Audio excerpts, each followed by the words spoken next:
two-stroke KTM Radical dirt bike.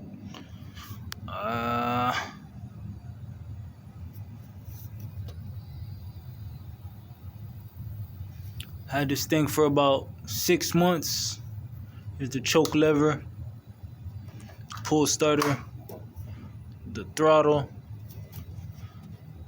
the gas compartment, the starter kit, the chain, the 10-inch alloy tires, goes about 15 miles per hour, and the engine right here, the gas line, the shocks, the shocks,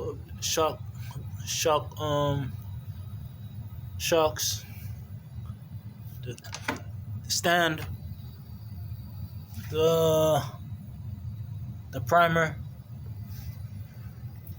It's actually KTM Travix two-stroke pit bike, about 125 cc,